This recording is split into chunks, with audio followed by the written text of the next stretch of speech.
The Catholics of Oz is brought to you by the Star Quest Production Network and is made possible by our many generous patrons. If you'd like to support the podcast, please visit sqpn.com/give. You're listening to episode 9 of The Catholics of Oz. Catholics of Oz is a show where we discuss faith, culture, and what's been happening from an Aussie perspective. Whether it's synods or science, apostolates and apps, providence or productivity, you can hear it right now on The Catholics of Oz. Hello and welcome to episode 9 of Catholics of Oz, the show about discussing faith and other things from an Aussie perspective. I'm your host, Lindsay and joining me today is Gerry. Gerry, how you going? Excellent today, or it's just about tonight now. We've lost our daylight savings and we've got early finishes to the day now. It's certainly getting a lot darker, a lot earlier now, isn't it? And Yep. Colder.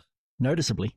We just had Easter recently, and our Easter week was actually, it felt like a spring week, didn't it? There was all beautiful sunny weather. It was really odd. Yeah, got a last hurrah, yeah. Yeah, now it's really taken a turn. All right, so for those who are listening, remember to like and share the Catholics of Oz on the SQPN Facebook page. You can retweet our episodes on Twitter, and you can leave us comments and your thoughts about our show. You can subscribe to the Catholics of Oz on iTunes, Google Play, Stitcher, TuneIn, or your favorite podcast app. We're also on YouTube if you go to SQPN on YouTube, and you can just hit the bell to get notifications whenever there's a new episode. So, Gerry, today we're going to start with a mega segment of Faith Beyond Borders. Well, I'm actually feeling rather good about this. I think we've all arrived at a very special place, eh? Oh. Spiritually, ecumenically. How do you make somebody love you without affecting free will? Welcome to my world, son. You come up with an answer to that one, you let me know. Yes, I had to work very hard to pass Latin and theology. Oh, quite. Those are, of course, the most important things. Oh, yeah. So, Gerry, we because I guess Easter has just happened, we've got quite a few Faith Beyond Borders topics to talk about today. So I thought we might go sequentially by the way things that have happened recently. So let's cast our minds back to April 15th. It was the 15th. It was a bit of a sad day. I woke up in the morning to find out that the Cathedral of Notre Dame in Paris had caught on fire. What have you heard about the Notre Dame Cathedral fires, Gerry?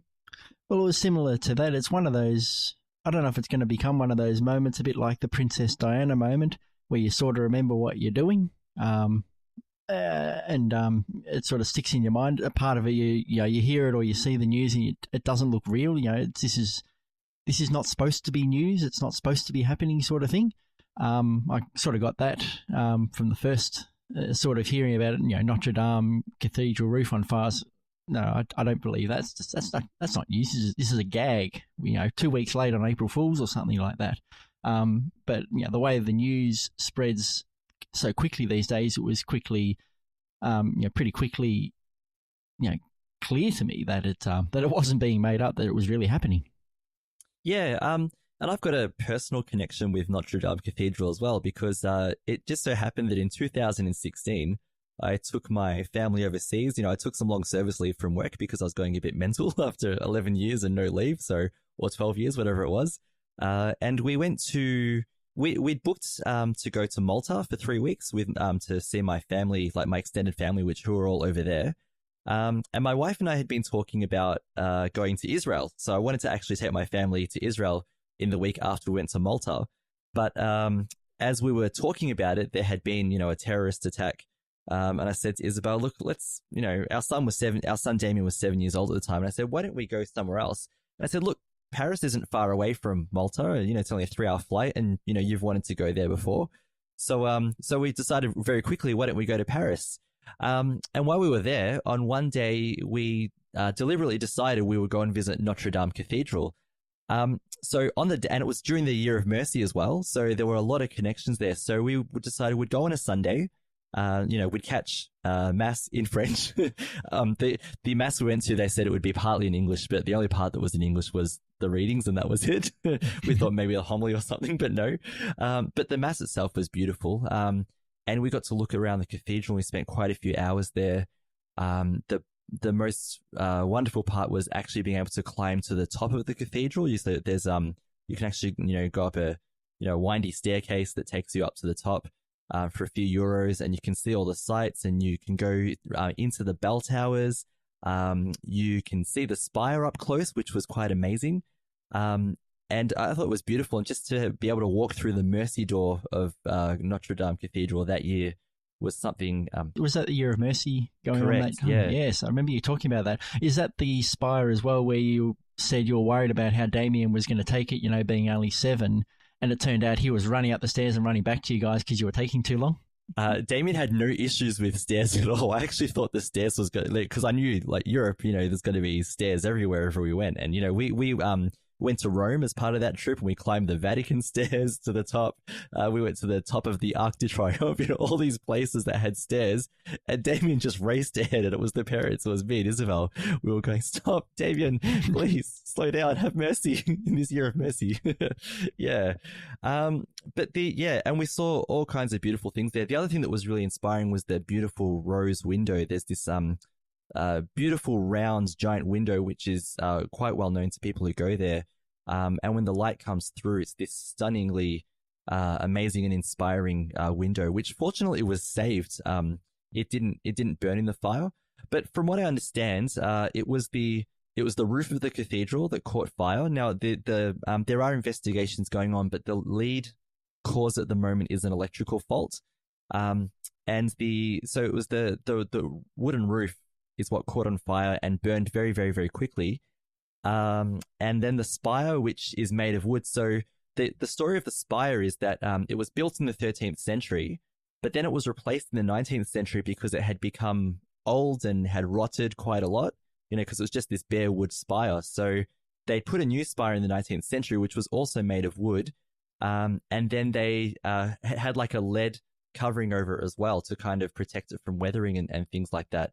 And the spire itself, I forgot how many tons it was. I'm not sure if you've got it there in front of you, but it's really heavy. It's tons and tons of weight sitting on top of the cathedral.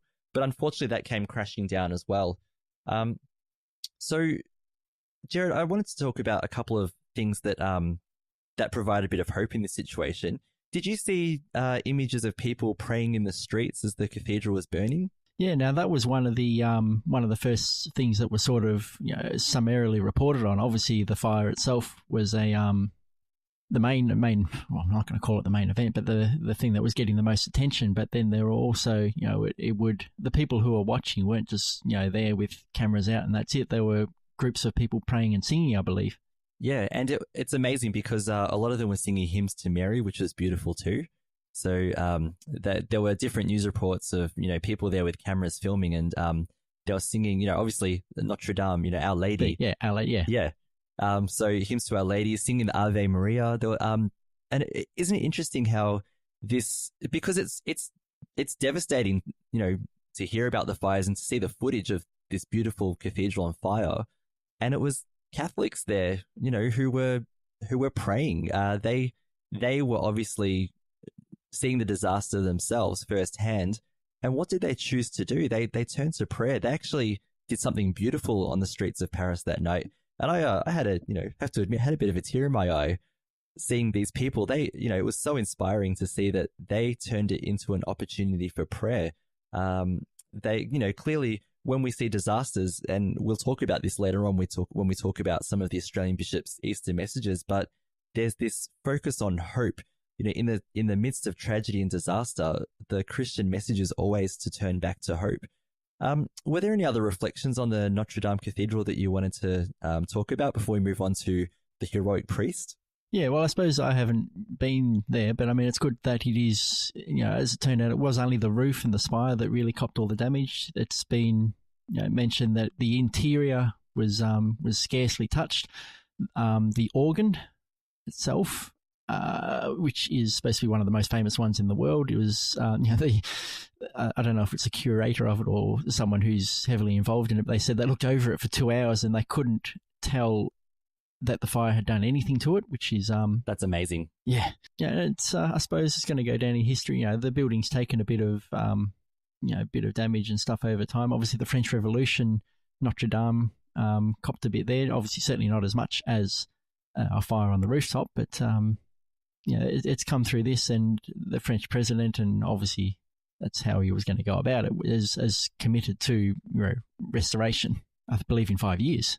Yeah, that's an ambitious goal, isn't it? And I think it's because it's a big landmark, and they've got which Olympics? Not the Olympics, but or is it the actual Olympics they have coming up? I think Olympics are a leap year, which is coming up. Yeah, it's. I think it might be that. Now, I'm happy to be told I'm wrong by our listeners, so just go ahead and correct us on that. But yeah, 5 years is an ambitious goal. And if they do restore it by then, that's amazing. Going with the restoration then. So, I think 3 French families plus other sources of money have business families. They've pledged in in Australian money it would be over $1 billion. I think it is. In euros it would come out to a bit less, but I think there's that much. So that's good to know as well.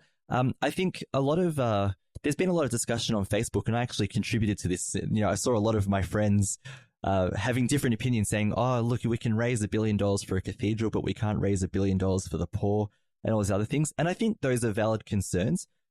So I threw in my 2 cents, and I said, basically, we can raise money for Notre Dame and we can raise money for the poor. Why don't we have the courage to do both? That's I think that's the lesson that we could learn, rather than saying we should raise for one and not for the other. The other thing I wanted to talk about as well is, did you read about the priest who saved some of the relics in the cathedral as well? Yes. You wanted to move on to that one. So I'm not going to attempt his name. I'll leave that one to you. Was it okay? Was it Father? You've been to France. Fournier? I don't know. I'm just going to say Fournier. That's what it looks like on there. I'm not French, so I won't insult the French people by trying to say it with a French accent. Yeah, no, he's had history of being in dangerous situations before. So it's mentioned in these articles that he's done a tour of been to Afghanistan, and he's currently the Paris Fire Brigade chaplain, and he was also there when there was a terrorist attack back in 2015 as well. So he's no stranger to dangerous situations. And in fact, he was giving last rites to the dead in that situation as well, from my understanding, or to the dying. Yes, yeah. Yeah, so he managed to save a couple of... Now, let's talk about some of the things that we know were saved. So actually, before we talk about what he saved, the Notre Dame spire actually has statues of the 12 apostles all around it. And fortunately, because Easter was coming up, those statues were actually taken down for cleaning, so they weren't there when the fire started, so they were saved. So that's good news. Now, my understanding is he also saved a robe that was worn by, was it Louis XIII? Someone the 13th, a French king. He saved the what is said to be the crown of thorns of Jesus, which is a very sacred relic there. But more importantly, he actually went in and saved the Blessed Sacrament as well. Did you hear about that?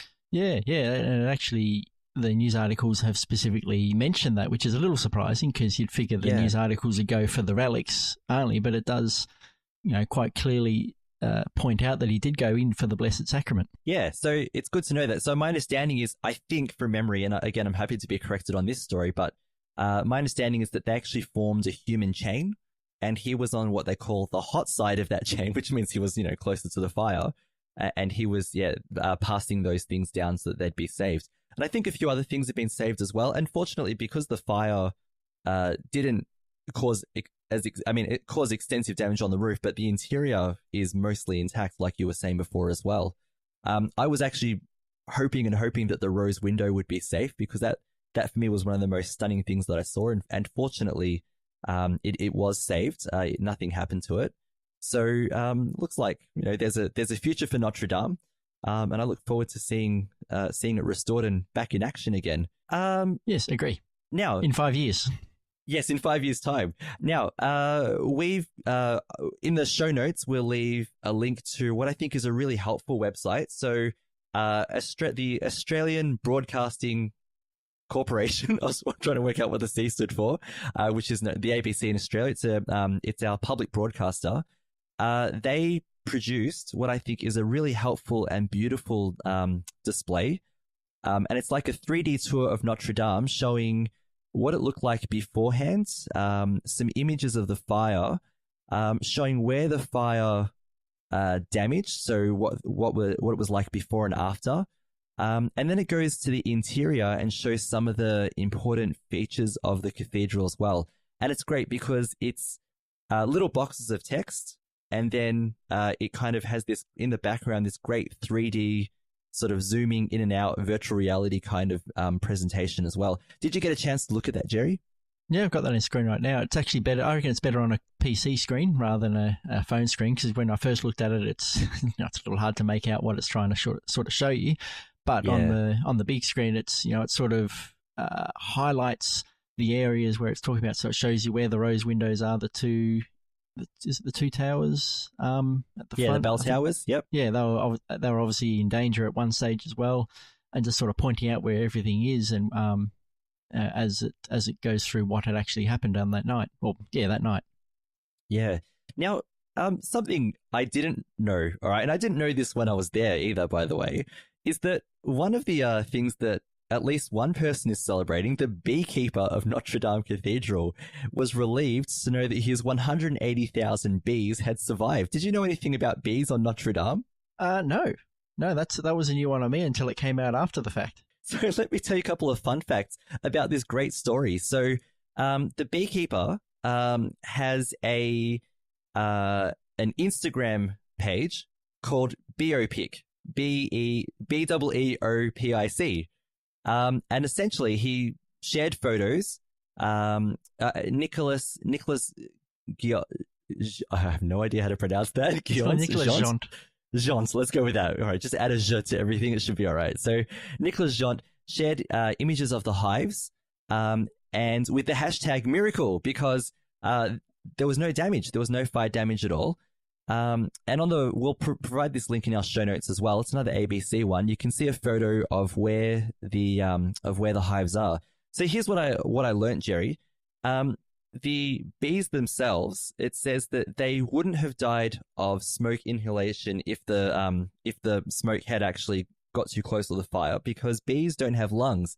What would have happened was it would have made them drunk. The smoke would have made them drunk and put them to sleep. So that's what would have happened.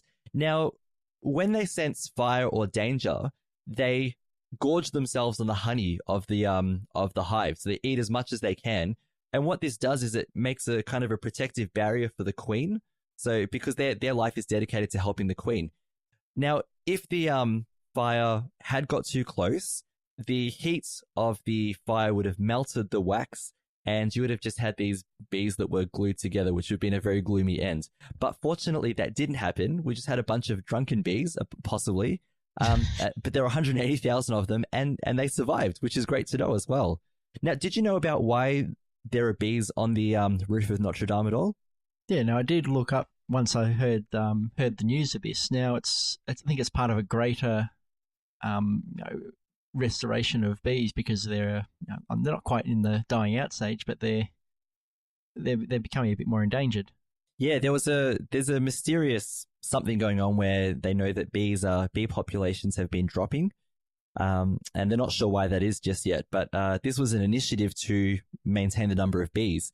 So I actually thought, now this is a silly thought, right? But I actually thought that maybe they used it to make candle wax. And the reason why I thought of this is because on Easter night, I was listening very closely to the Exaltet, and I was following it in the Mass book, and it talks at least 3 times about candles made from beeswax. Did you see that at all? Yeah, well, our friend Antonio was singing that for, I think, the 7th or 8th year he's in a row. belting that out again. Yeah. Yep. And yeah, I did catch it when he spent several lines talking about the making of it and how it was made and the shape and etc. And the Exaltet's got to be one of the most descriptive songs of all time. Yeah, they spend so long.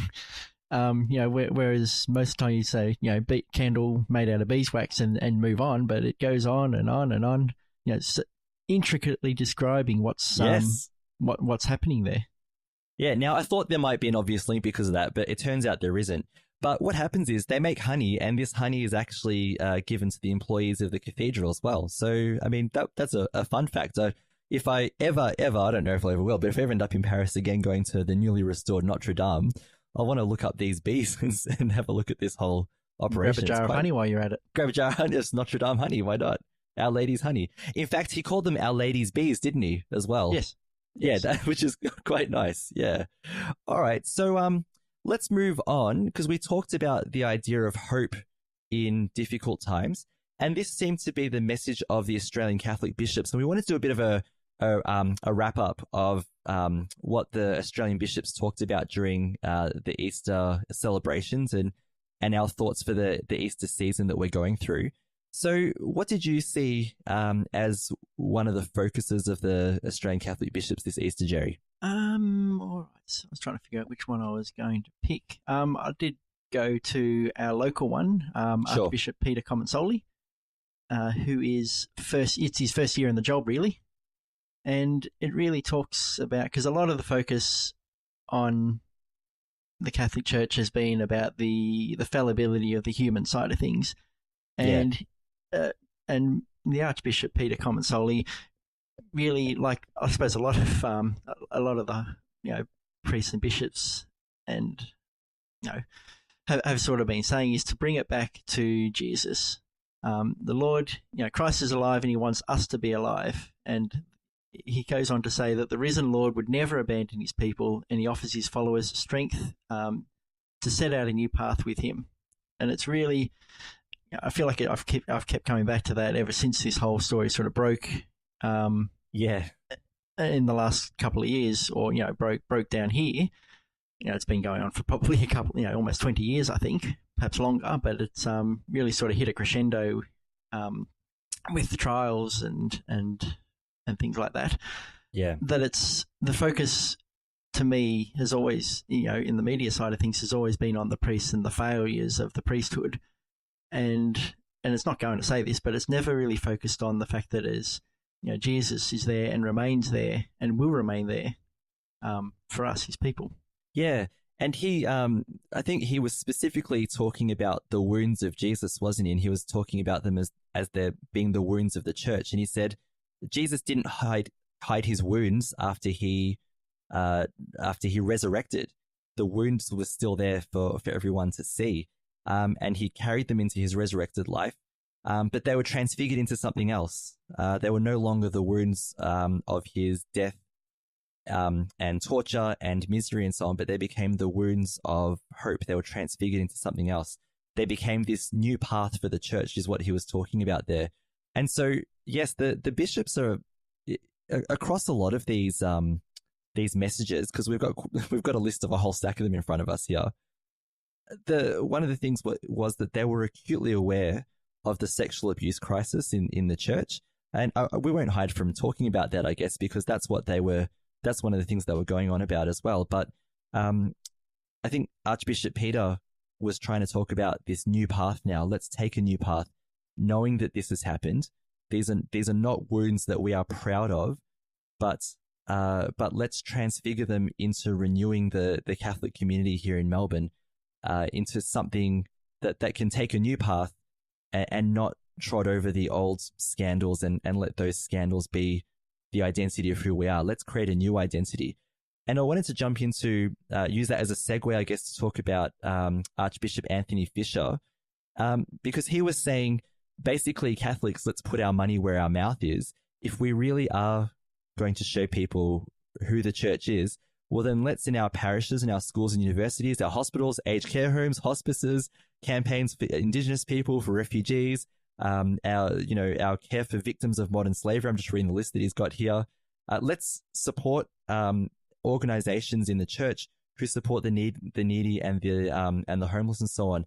And he said, by these works of mercy, more than our words, will people judge us about whether we are serious, whether we really believe in the resurrection, whether Easter is for us and for them. So he's talking about Christian witness and putting our money where our mouth is, and turning the gospel into works, not just into nice words about Jesus. What else did you pick up, Gerry? Yeah, well, I suppose just following on from that, it is easy for Easter to be it is the triumph, and it's also easy for it to be, the end until next year. I suppose how he talks about getting involved in the good works that are done and available is to help. It can certainly help continue what you learned or gained in Easter by serving, those around us. Yeah. And I wanted to focus also on Archbishop Mark Coleridge. And there's a reason why I want to do this because of what we're going to talk about next. But I'll just read this section here. It says that he focused on the difficulties facing the world and the church, but also the recurring message that we have of hope, which is found in the Old and the New Testaments. So he said, facing into the darkness of the world and the church, we too turn to the cross. Evil is powerful and the darkness is real. But the greater power which raised Jesus from the dead, we call it the love of God, will bring good from evil, light from darkness. So when we kindle the new fire at Easter, we go to the very heart of biblical religion, finding fresh hope in the midst of what seems to be hopelessness. That's why even now we will sing the song of joy, the victory belongs to love.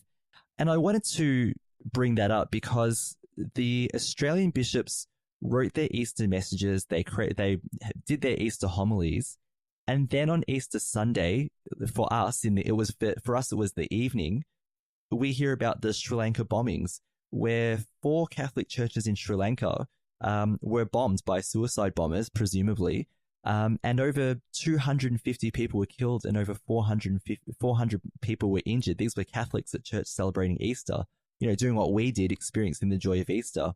And suddenly it became a disaster for them. And it's interesting that he gave this message about turning darkness into light and finding hope. And then we see this very stark example of hopelessness and tragedy and fear straight away, after, we're all coming home from our masses and things like that. So, Gerry, before I talk more about Sri Lanka, do you want to, is there anything about the story of the Sri Lanka bombings that you wanted to talk about? No, perhaps if you go straight to your one, because you Sure. mentioned what you were going to say about it when we're planning this. So I'm interested to hear.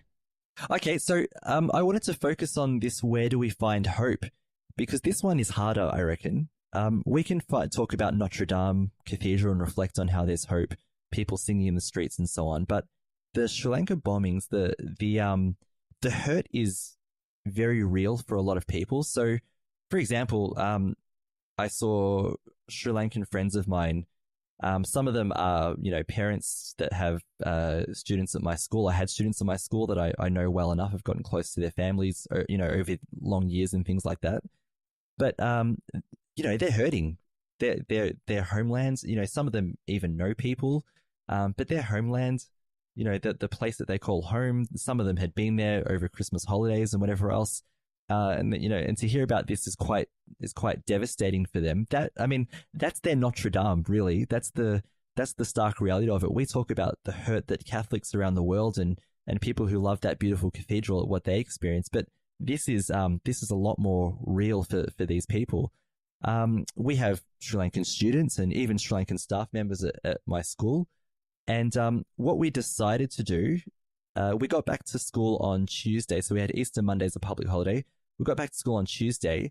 And in my office, there are 4 of us who are part of our Catholic identity team. We're 4 school leaders who focus on the implementation of Catholic things in the school. So masses and liturgies and everything else.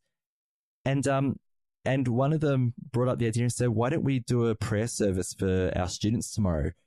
And we thought, okay, let's look at the logistics of how we're going to do this. And what we looked at was the day after. So on the Wednesday, we actually have a religious education class where all of the Year 10 students and all of the Year 11 students have religious education at the same time, which was perfect for us because that was the biggest audience we were going to get in terms of a very immediate response.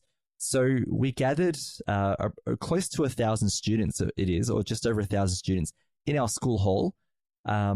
And we had no chairs or anything. We just had them come in and sit on the floor for that lesson. And we actually had no sound equipment because it was too late. On the same day, you can't organize, sound equipment with the AV people and things like that. So we organized a prayer service really quickly and put it all together. So I had 1,000 students sitting on the floor, and I spoke without the microphone. And it was actually interesting that without the microphone, the students paid a lot more attention because they had to listen to what I said. So there I was with all these students sitting around me in this giant, kind of circle, And we quickly set up a cross in the middle of the room. So we're standing at, with the cross as the focus. And I spoke to the students about this idea of hope, how when we experience a disaster, the first thing we do is come together and we reflect again on hope, and we offer hope and love and solidarity and support in the name of God to the people who are hurting. And there were a couple of Sri Lankan students who you could see, had tears in their eyes. They had their friends put their arms around them and things like that. And so we prayed. We had some set prayers. We did prayers of the faithful. We got all the students to stand up and have a minute of silence in remembrance for the people who had died and for the people who are still suffering, and also for the people in the room who were feeling the pain of this very real event. And I guess that for me was the hope in the darkness that Bishop Mark Coleridge was talking about, that when a community is hurt, our Catholic response is firstly to show solidarity. So we deliberately set up some questions for discussion because we wanted to have time for teachers to talk to their students and unpack the prayer service that they just experienced, and to talk about any lingering feelings or reflections that they had on the whole event. And the questions, one of the questions we deliberately threw in there is, why do we pray at times of disaster? Why do we pray at all? And it was interesting because I was talking to my class, and one of the students said, what's the point of prayer? It doesn't fix anything. It's not going to change anything. And so it was a good question to ask because we unpacked what that meant. And we talked about how prayer is unifying, first of all. We can pray on our own, but prayer also brings us all together into the same place so that we all feel what each other is feeling. We all experience what each other is experiencing. But it also gives us a chance to put this situation into God's hands. And then through that, we journey with God through other people's pain and through the ways that we can support. So this unifying moment of prayer made a lot of sense to students. It's not the idea that God will now click his fingers and fix everything in Sri Lanka, but it's more that we unite under God and we take this journey with God. God suffered on the cross as well. God knows what suffering is. And we unite in our suffering to God's suffering. And then we go from there together. And those of us who are in our community who are suffering the most, we offer them our love and our support and our solidarity. And the footnote to this day and to this service was that we had some Sri Lankan teachers in the room, and we were getting emails from them saying, thank you so much for doing this. We really appreciate the support and the solidarity. So that for me showed that we can have hope in the darkness and that we can be there for people who need it most at that time. So sorry, Joe, I hogged the mic for quite a while there, but that's what I wanted to say about that. Yeah, well, I suppose, it still looks like it's ongoing. I've had a look at the Sri Lanka bit, just having a look where things are at there, and it still seems like there's, the hurt is still going. They're still trying to figure out, trying to catch the people who did it. I believe they'd been in firefights, but we're almost a world away from it here, but the pain and the damage that it causes those that we're with and those that are affected by it still affects us just as though if we were there. So I suppose it's a good thing that you've done with your school. Yeah, and I think that's because I think my reflection when it immediately happened was that feeling of helplessness. What can we do? What can we do? And maybe one of the first thoughts is where can I donate money to? Which is great. If there are ways that we can donate money to save and help those local churches, there'll be again money for rebuilding those churches, so communities have places to get together and pray and offer each other support again. So that's really good. But I think I think hopefully what the students saw, because we have students who have different perspectives on faith, including no perspective at all. So we've got a whole range at our school. But I hope what they saw was the why we pray and the power of prayer and the importance of prayer, because the minute of silence that we had during our prayer was powerful. And I hope that they can see that. And I hope they can see that we're actually urging people to act, to use their hands and feet wherever they can as well. So let's move on and let's talk about Before we do that, sorry, I've lost my place here. Before we move on to our next segment, you wanted to say a couple of things about the International Day of the Family, Gerry. Yeah, now I'd seen this just looking up stuff a few almost months back, I think. Now the UN International Day of Families, which is something that you, myself, and Caroline are all sort of part of just by being parents of families. Now that occurs on the 15th of May, I believe. I've written everything else down except the actual date of it. Yeah, that's the date. You got it right. Yes, it is. Oh, good. I'm glad I got something right. And given our perspective as, both of us as fathers, unfortunately Caroline's not here, so we don't get any perspective from a mother on this podcast. But as fathers in, I suppose, current day and age and leaders of the families, just thought I'd have a look at this and see what their, how it sort of affects us. So, Australia has a National Families Week, which I believe starts or, runs around the same time as the UN International Day.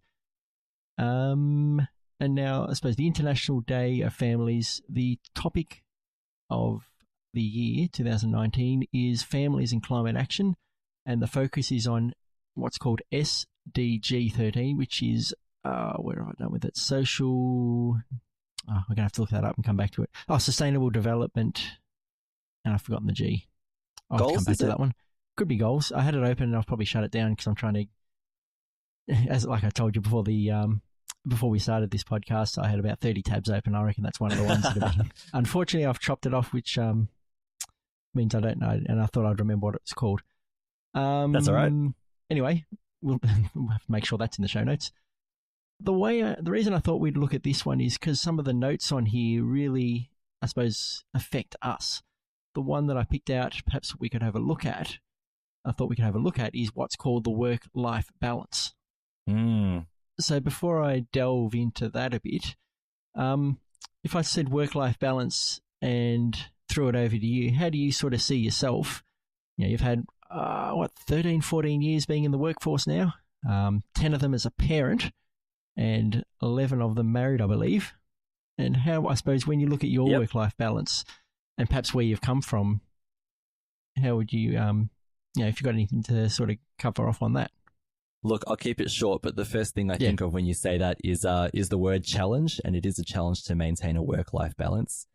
In my particular line of work as a teacher, the teaching day doesn't end at 3:30 when all the kids go home. When the bell does, because there is a lot of work to get done that doesn't get done during the day, just because of the nature of what teaching is. The teaching role is expanding, I think, and I do find myself doing work that I can't get done during the day in the evening. So I would say it's a challenge to maintain the work-life balance. My family takes priority, obviously, all the time. I don't neglect my family for the sake of my work, but I do find not enough hours in the day. So sometimes I wish for a 30-hour day so I can get everything done. Yeah, and I think you're not alone there. I think the important thing, though, is that you're aware of needing a work-life balance.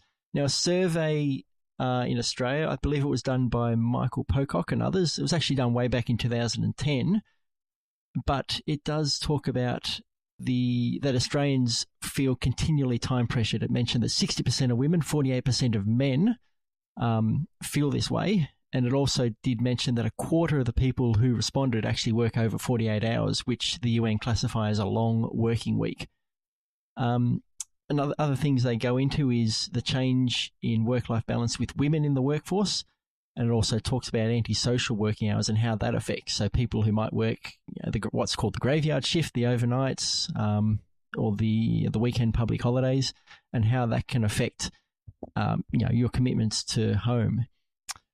Another, I suppose, what I could also point out is here in Australia we actually have quite a generous system for the employees. Sick leave, annual leave, paid maternity and paternity leave, things we'd be familiar with. One thing we may not have known, and I found out, is that there's actually a grandparent childcare benefit. So where grandparents actually care for their grandchildren for whatever reason, either the parents aren't capable or unable, it could be the children are orphans, but there's actually government assistance for grandparents who are actually looking after their grandchildren, which is something I didn't know about our Australia here, which is a pat on the back for us, I guess. Yeah, I did hear about it. Yeah, it's something for us to look forward to, I guess, 40 or 50 years from now. Gee, I hope not. I hope my own kids will look after their kids. Being a grandparent's where you get them and then you give them back after you've had the fun. That's what they always tell us about our kids, isn't it? With our parents all do that. Yeah, go on, sorry. And another thing that I found that it also focuses on is looking at anti-poverty and what things that are considered essential by children and whether or not they have them. So not Victoria, I think it was Sydney or New South Wales, the state bordering ours to the north, actually did a study on this and came up with things. They think they had a short list of 24 and trimmed it to 18. So 18 items that they considered essential. And the way they measured that was whether it was something they required, in which case it was essential, or whether if it wasn't required, but they wanted it and didn't have it, whether that was in there as well. So it comes, the first thing they had in there was having a mobile device or a computer. And another one here is the right kind of clothes to fit in with other people of their age. And surprisingly, I guess, some of the responses are actually, below 70%, which you think about that, that's 3 in 10 people don't have some of these things. Things I do like about the survey that they've done, they've got 3 meals a day and fruit and vegetables at least once a day. That's over 95%, which is that's good exceptionally news. High. Yeah, exceptionally high for this subject. A lot of the things that were lower were things that perhaps aren't necessities in terms of survival, but necessities perhaps in terms of navigating childhood and teenage years, because that's the people who are being asked these questions. Usually it's us, adults being asked these questions: do you have, do you not have, etc. But these, this survey that New South Wales did went straight to the kids at government schools.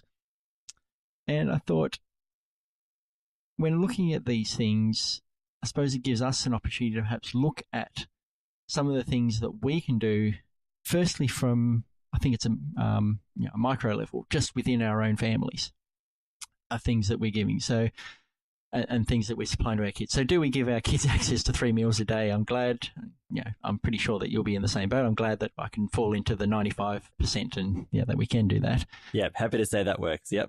And other things they've sort of got here is separate bedrooms for children older than 10 years, meals out with the family, holidays away with the family. Now, these things aren't necessary for your survival, but perhaps they're necessary for your bonding and growth as a family. So all this comes back to is how get my tongue back in my mouth. How a family is integral and sort of like a cornerstone for society. Exactly. Yeah. And so again, this is sort of a topic we're just going to sort of touch and brush over. This podcast will be released, I think, the weekend before International Families Day, and so there'll be a couple of items in the show notes that you can click to have a look through what the UN is sort of talking about, and also perhaps things that you can do to get involved yourselves. I've had a look at what we're doing around here, and there's a pet expo just up the road from us. Sounds like fun. That's all sort of focused on the role of things that can assist in growing a family, and these ones have I don't know if we'll go to that pet expo, but things like that. Really, what can you do to help your family? Yeah, can I jump in quickly? Sorry. Because you reminded me that our local council as well, they put out a flyer. I forgot what the date for this was for, but they had a father and son's night, and it was just 2 or 3 hours at a local council hall down the road here. I think it was near Webb Street, which is, as you would know, no one else knows what I'm talking about, but as you know, it's just not far from where I live. And it was just a night of a bit of entertainment and bonding time for fathers and their sons, which I thought was a great initiative, because we don't always hear a lot of those things going on. So hopefully they'll do more things like that, for not just for fathers and sons, but family-oriented activities where they can get together and spend some quality time together as well. Yeah. Now, this isn't specifically a Catholic topic, so to speak, in the subject of it, but for me, what I think it really comes back to, who do you go to mass with? It's your family. Who do you do just about everything with? It's all your family. And anything, for me, anything that can grow and strengthen a family unit. I mean, you hear about, broken families, one or both parents missing because they had enough, gotten sick of it. But, family is something you need to work on to enjoy. Being blood relations doesn't automatically mean you're going to want to be around each other, it seems. Fortunately, we've been spared any thoughts like that. But, an initiative like this, I think it was created by the UN probably around 20 years ago. I might be wrong there. Always glad to have listeners correct us on our on our inaccuracies. But it's something that I can identify now as a father and a parent. I can identify very closely with. And one final thing. Now, we were hoping that there would be a Catholic pamphlet flyer or something like that. I believe they've done things before, but recording that much before the time itself. We're still waiting any sort of news from the Catholic side of things on it, but there will be. Something will come out. And to add to that, so I think that's really good, Gerry. Thanks for sharing that because so this isn't a specifically Catholic initiative. Like you said, it's an initiative of the United Nations and of an Australian group as well, who don't identify with any particular faith tradition. But it's important for us, I think, to highlight and to cooperate with the goods in society when we see them, and to have a nice, intentionally, explicitly Catholic response to those. Because, like you said before, family it's really the building blocks, it's the cornerstone of society, and we need to encourage where we can, firstly, like you said, in our own families, but wherever we can on a larger societal level to encourage good, loving families. And we know that families are struggling because of different things, whether it be poverty, whether it be tragedy, whether it be illness. There are all kinds of, financial difficulties. There are so many things that and pressures on the family today that it's good for us to try and preserve the identity of a close and loving family. A friend of mine from work said that he grew up as one of 10 children in Ireland in absolute poverty. But what kept them going was their parents, the dedicated parents that kept them going and, helped to grow well-adjusted and happy children.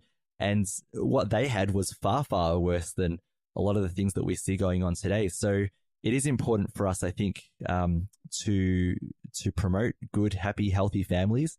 And it's certainly a key pillar of the Catholic Church is family life, good.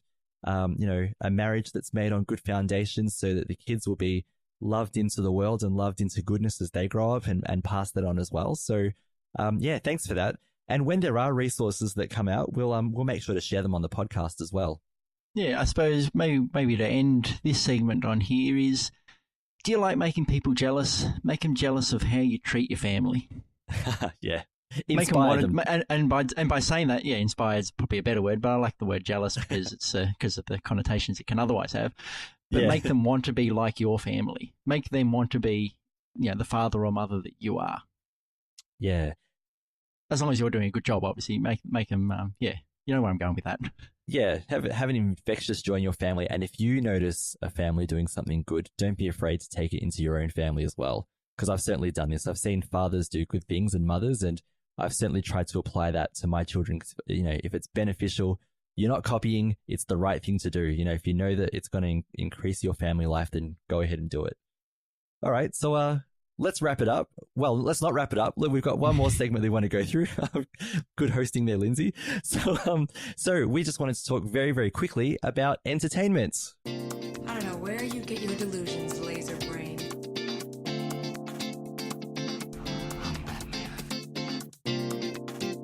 This is not what we came here to do. No, but it's what I'm going to do.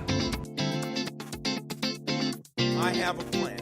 You've got a plan. I have part of a plan. Are you not entertained? Are you not entertained? So today's entertainment segment, this is a segment where we talk about movies and TV shows and other things that we see that are really interesting. And Jared, today I wanted to talk very, very quickly about a documentary called The Secrets of Christ's Tomb, or of Jesus' Tomb, Ooh, secrets. which is Yeah, secrets. It's a very appropriate topic because there are lots of secrets of shows on the SQPN network. And this one is interesting for me. Firstly, this was shared by my mother, who happened to see it, because it's Easter time. One of our other public broadcasters, SBS, broadcast this documentary, and then they put it on their app called SBS On Demand, which is a kind of a catch-up service where if you miss it on TV, you can watch it online. This documentary, The Secrets of Jesus' Tomb, is not a Catholic or a Christian documentary. It was done by National Geographic. And what happened was they went to the Church of the Holy Sepulchre in Israel during the time when the edicule, which is kind of the covering of the cave of where Christ was buried, while it was being restored, because this edicule was collapsing and it was actually becoming a public danger. They were worried that it was going to collapse and injure pilgrims who went there. Now, not to brag, but I've actually been there as well. So I was fortunate. I was very, very fortunate in 2012 to go on a paid-for study trip that my work organized. So they organized 5 places for staff members to go, and we had to go through basically a job interview process. All the applicants, anyone who wanted to go, we had to go through a process to be able to be selected. And I was very, very, very fortunate and blessed to be one of those. So I had a trip that was paid for completely for a month to study the Gospel of Luke in the Holy Land. And that was an amazing experience. But one of the places I went to was the Holy Sepulchre. And I got to go to Mass inside the cave. So we had a Mass with our group of 30. We were all squashed together. And the 5 priests that were in our group and bishop, they did a Mass inside the Holy Sepulchre, which was amazing. So I can't I can't overstate, I should say, the evangelical power of this beautiful place. So obviously I was very, very interested when Mum shared this link, and Caroline had also watched this documentary as well. And what the National Geographic team did was they followed a group of Greek archaeologists who are experts in restoring falling apart ruins and historical places that are damaged or whatever else. They're experts in restoring it, and followed the restoration process. Now, the documentary, they upped the drama. So they said things like, as they analyze the samples from this site, will they find that this verifies that this is Jesus' tomb?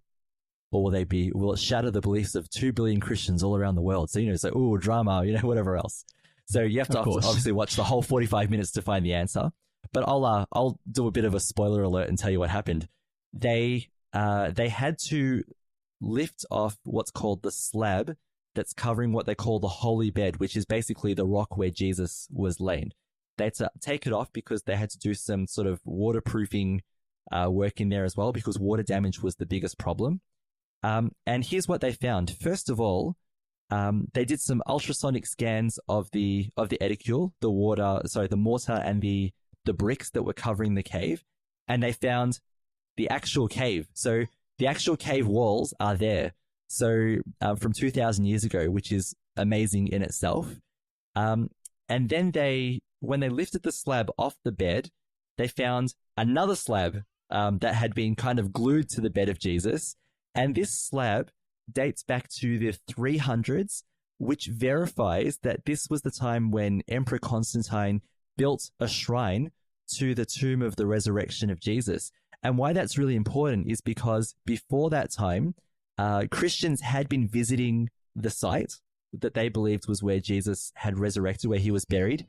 And the Emperor Hadrian, in the 200s approximately, was persecuting Christians and decided he would destroy the site. So what he did was he leveled the quarry, basically, where Jesus was buried, and built the tomb. A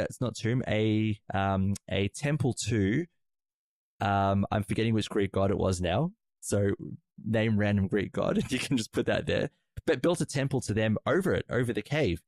And so when Constantine became Christian and he was the emperor of Rome, he went to that site, hearing that Christians said this is where Jesus had been buried, and they found it. They found the cave, and so he covered the cave in an edicule. They built a church there, and they've saved the place since. Now the edicule has had different shapes. It was made of wood at one stage, had been restored many times.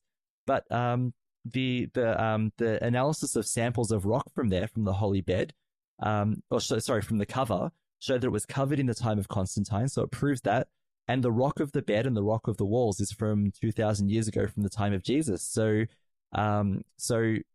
if there are any doubts that this is the place where Jesus was buried, a lot of those doubts could be doubted now. There's a lot more proof that this was the site where Jesus was buried, as opposed to it not being the site. So I sent you a link with a couple of fun facts. Did you find anything interesting there as well? Is that the National Geographic one? That's correct, yeah. Let me jump to that one again.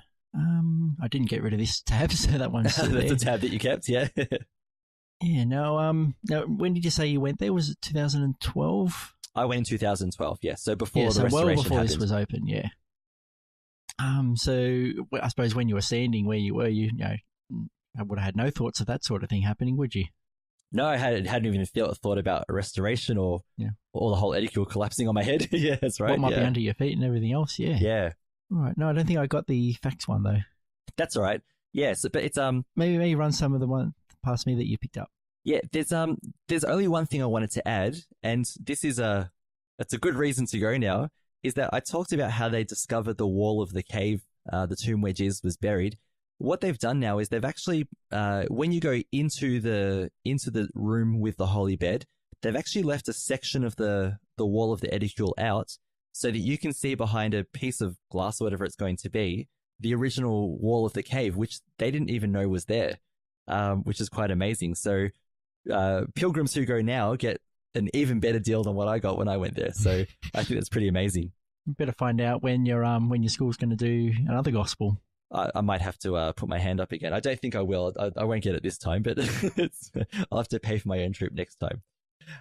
So let's wrap it up there. So remember to like and share the Catholics of Oz on the SQPN Facebook page and share our episodes.